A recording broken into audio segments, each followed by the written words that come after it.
welcome to RidgeLife. I'm Tim, and today on Ramblings, Old Blue has been to work. Whew. It is a beautiful day here in West Tennessee. Oh my gosh, guys.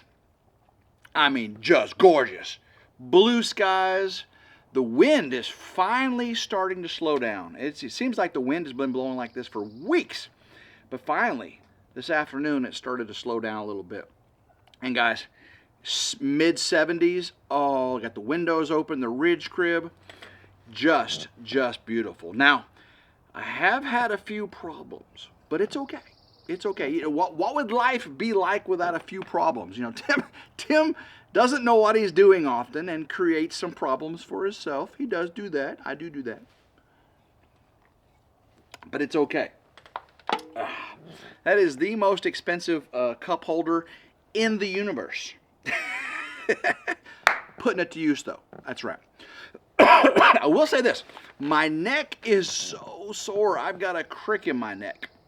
And I think it's mostly from using the tractor. Because I did not have it before I started using the tractor. I've been at it all afternoon scraping gravel. Okay, you notice the backhoe bucket is still clean. Matter of fact, the tractor still looks pretty clean, doesn't it? But she's been in use all afternoon.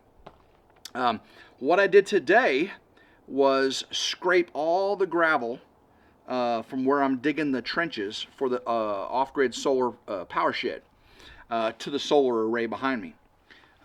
Because I wanted to save all this gravel. You guys know I spent a lot of money on gravel, right? What?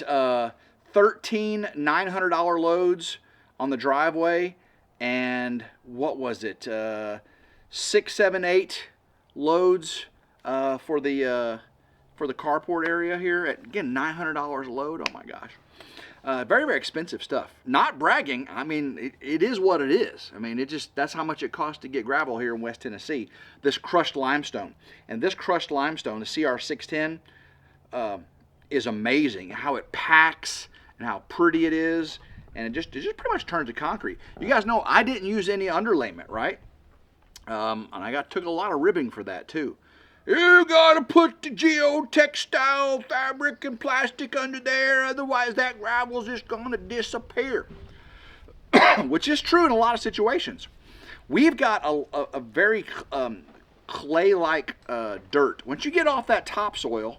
Once you get that topsoil taken off, it's like clay. It's pretty dense. We can do ponds here pretty easy in West Tennessee. So once that gets packed hard, the gravel pretty much stays on top of it. Now it will, assimilate over time. Grandma Carol's driveway has been there, 5 years now? We've only added a little bit a couple times. And I box blade it all the time to smooth it out, get the ruts out.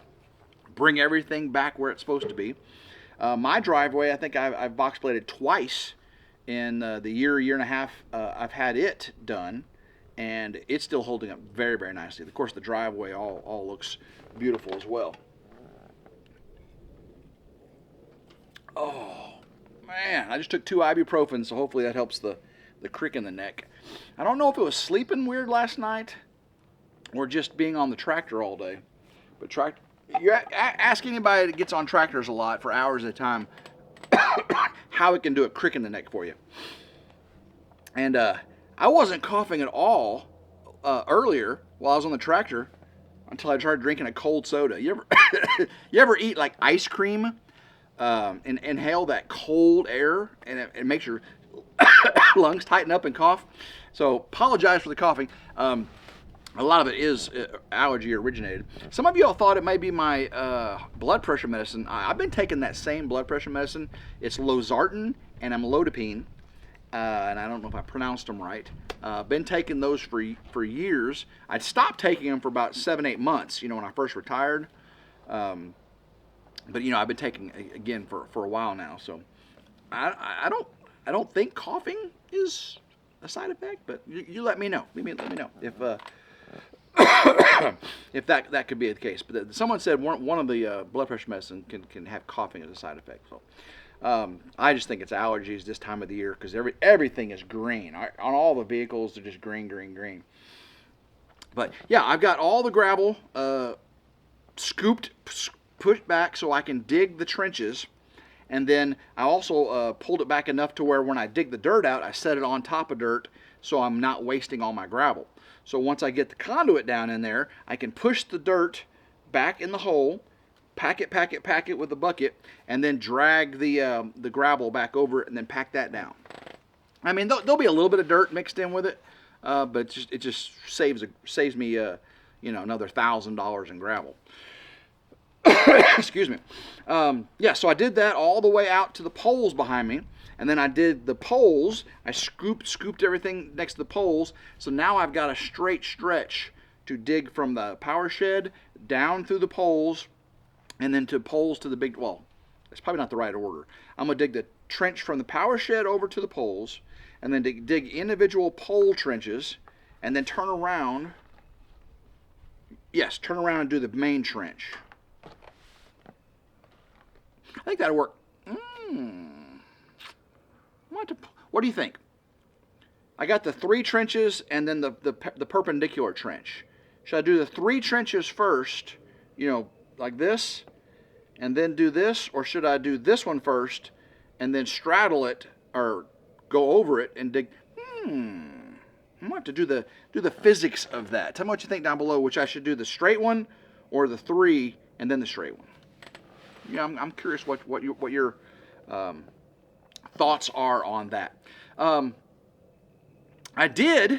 can't see it right now, but I had all the temporary wires going from the solar panels over to the power tent, the generator tent, and I had them suspended up high whenever I was scraping the gravel off the ground, and of course I tilted one time and my quick connects on my bucket actually grabbed one of the cables and pulled it down and scratched the insulation on one of them. It didn't go down to the copper, but 2 things. Those are temporary cables. I've got 2 spools, 2,000-foot spools of 10 gauge PV wire to do for the final, and one, it's temporary, and I guess 2, it's temporary too. It's temporary, but it didn't go down to the wire, so it's still functional. It's not a safety hazard or any of that stuff. So I got them laid back down on the ground, so now I got to drive over them and dig, and lift it up, dig. It'd be just fine. I promise you, it'd be just fine. But it scared me at first when I saw the quick latch catch it. I knew I was under and I was doing this and doing this. And then one time when I came up, the quick latch caught it, and I went down, and it just slid right down the cable, kind of scratching it. Like kind of peeling the red insulation off one of them, the positive.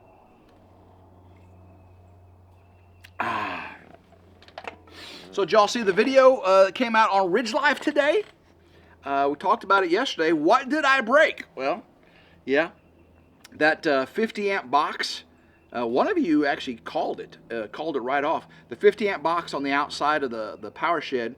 Yeah, I broke something on it. And luckily I had one part to fix it. So I mean, ideally I would just made up a whole new piece, but I didn't have enough pieces for it. So I had to disassemble. Yeah, just go watch the video on RidgeLife.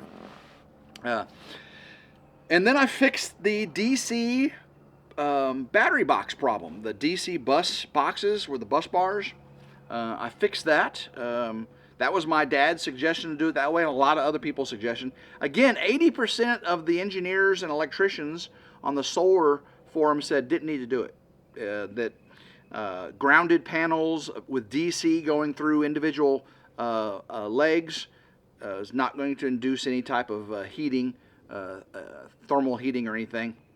But then about 20% were super adamant I was going to burn the power shed down.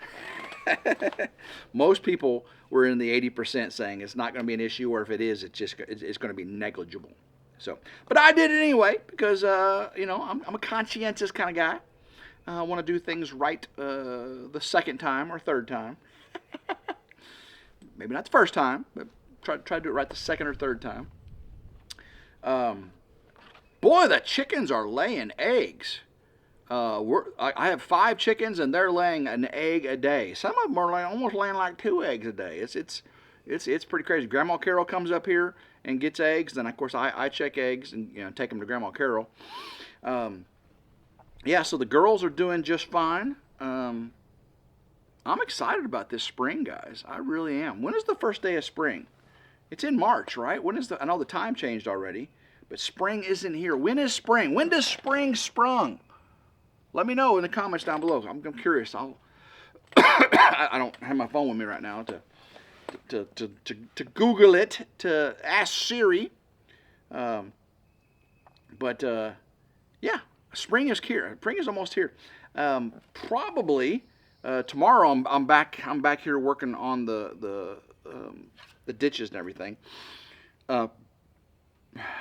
I'm also probably, maybe if I get done with the ditches in time, I need to go work on the bees. Because when the weather's like this, those honeybees start kicking butt and taking names. And if they've survived the winter, which I think they have, thanks to our feeding and everything, if they've survived the winter, the queen is starting to lay eggs like crazy. And I got to add another deep box on top of it so they can start putting honey up there for them. And then once that gets nice and packed up, I'll start putting super boxes, mediums, on top of those for honey for me, because the spring honey is the best honey. I've kind of resolved myself. I'm no longer going to collect late fall honey. For 2 reasons. One, it ensures they've got more honey for them for the winter.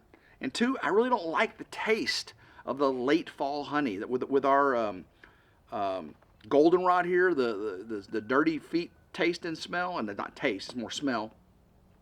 But that late goldenrod, the summer honey's fine. We got locust and all kinds of summer trees and things. But that late fall, not so much. So I'm pretty sure I'm just going to do spring and summer honey, and just leave it on in the fall. That's going to be my thing. I'll collect probably twice in the spring, summer. Once in the mid-spring and once in the early summer. And that'd be it. At least that's the plan for today. Another reason is that's a lot of work. And my plans are to be working hard and heavy on the barn house this summer. The plans are to have it, I'm going to start, once I get this solar inspected, start working on the subfloor.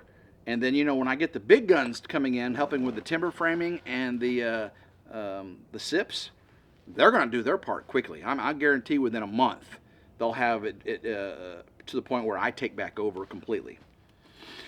With electrical and plumbing and finishing and doors and windows, from the windows to the walls. Yeah, I'm a little spring giddy today, guys. A little spring giddy. I'm anxious about the wedding this spring too. Oh yeah, so I'll be taking a little time. We're not really going on a honeymoon or vacation for the wedding. The wedding will be kind of like a honeymoon vacation based on its location, which we'll talk about soon.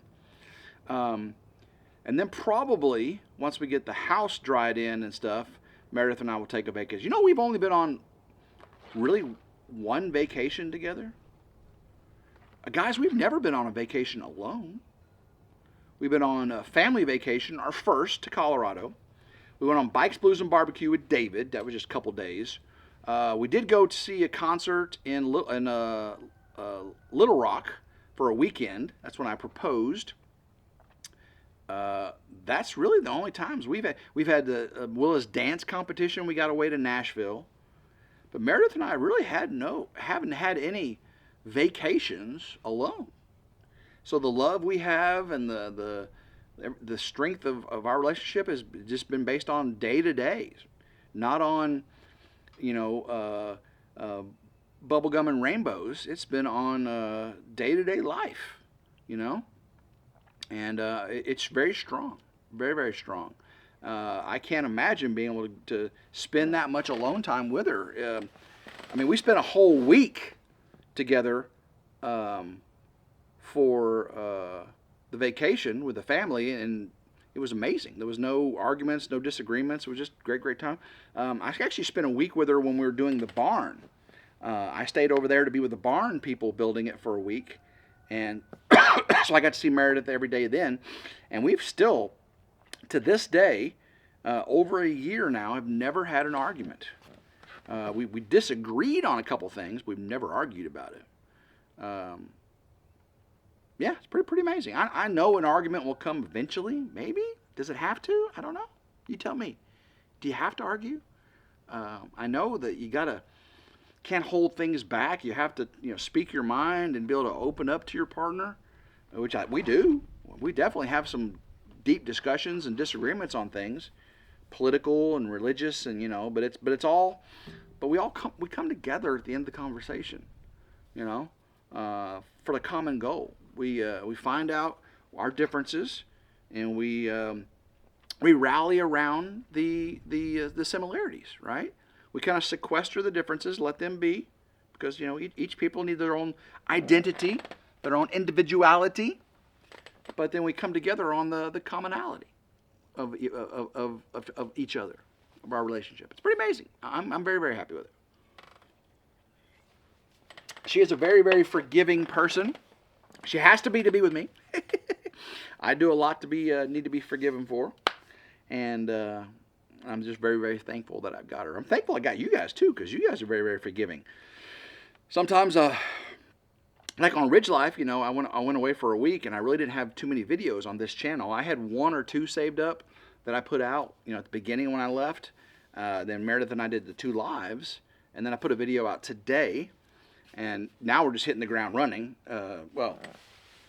Hitting the ground, with a tractor. Not really running, but she's been running like a beast, though, man. She's awesome. Got her all greased up, lubed up. Everything is ready to go for her. And I know that the mini split on the power shed is going to be turned on here pretty soon. The nice, cool weather. But when I get back in there, after I get these trenches dug, I got to start wiring things up. And I guarantee I'll be having that mini split going non-stop, keeping it cool in there while I'm working. So that's the plan, guys. I worked in there when it was really, really cold and nasty. I'm working out here when it's just beautiful. And then when it gets super hot, I'll be right back in there working on that wiring. Of course, when the house starts going, it's just going to be hot. I just ain't nothing you can do get around that. But hopefully, if they get they get it roughed in, dried in, I can be working inside in the shade because I have the decking on the roof. The heavy timbers and the decking. I want them to get the trusses up, the heavy timbers, and the decking on there, and then I'll go from there. So I'm super excited about that. Super, super excited. I gotta go visit my brother David here pretty soon too. I'm having some bro withdrawals. When David and I are together, man, it's a fun time. Both for you guys and the videos that come out, and just for me and him hanging together. So, and Meredith still has not been to the mountain. She has not. David's been over here, and she's met David before, a couple times. But yeah. So maybe a little quick weekend trip over to Come On Mountain will be in order. Go to Mountain Magazine, show her that and everything. Pretty. Just a weekend. Just get out there. I do have some big things to do over at Meredith too, with spring coming. We've got to get the interior of that barn all decked out and get the light hoof in with the gravel, and then we got to start making a way for the animals to get in the barn to enjoy it in the summertime with some fans. We'll have a walk-in access for them. I think I've got a plan in my head. I got to run it by Meredith, see what she thinks about it, and then also one thing before that, when I'm on the weekends, I'm gonna be working on over her place is electrification. I'm going to electrify her fence. She had an electric fence run through her PVC, her vinyl, polyvinyl chloride, PVC, fence. And that plastic PVC fence, they just keep knocking the panels down because it's just plastic tubing, square channel, I guess you'd call it. And you get to run that electric on there. Well, it hadn't worked in years. It hadn't worked since I met her, that's for sure. So she says she still has the controller. So I'm gonna ground that, get it all ran and isolated, unground the wires and stuff that got stuff on them, and try to get that going so we don't have too many escapees, because Winnie, the Highland cattle, she's gotten out twice this week since we got back. She was out the day we got back from Colorado. I had to put her up. Me and Willow had to put her up again. And then the 3 horses got out on me and about ran me over. I don't know if you saw that on the live that night. That was a crazy story. Ran over Bella, the Australian Shepherd. She tried to hurt him. But yeah, escape artists happen in the spring because the grass looks always greener across the fence in the springtime. So, weekends at Meredith's work be barn and fencing and stuff like that with the animals, and which is fun. I love doing that stuff, so that's still weekend fun things for us to do. And then, of course, back over here Monday through Friday working on the ridge. So, all right, guys, I'm going to get this video up to you before it gets dark. It's been a fun day. I got lots more to do, so love every single one of you. If you like today's video, give it a big old thumbs up, like, share, and subscribe. It's always 100% free. Hit that notification bell right there to be notified anytime a new video comes out. And as always, love every single one of you. Until next time, have a blessed, blessed day, and go Ridge Life. Keep rambling. Woo!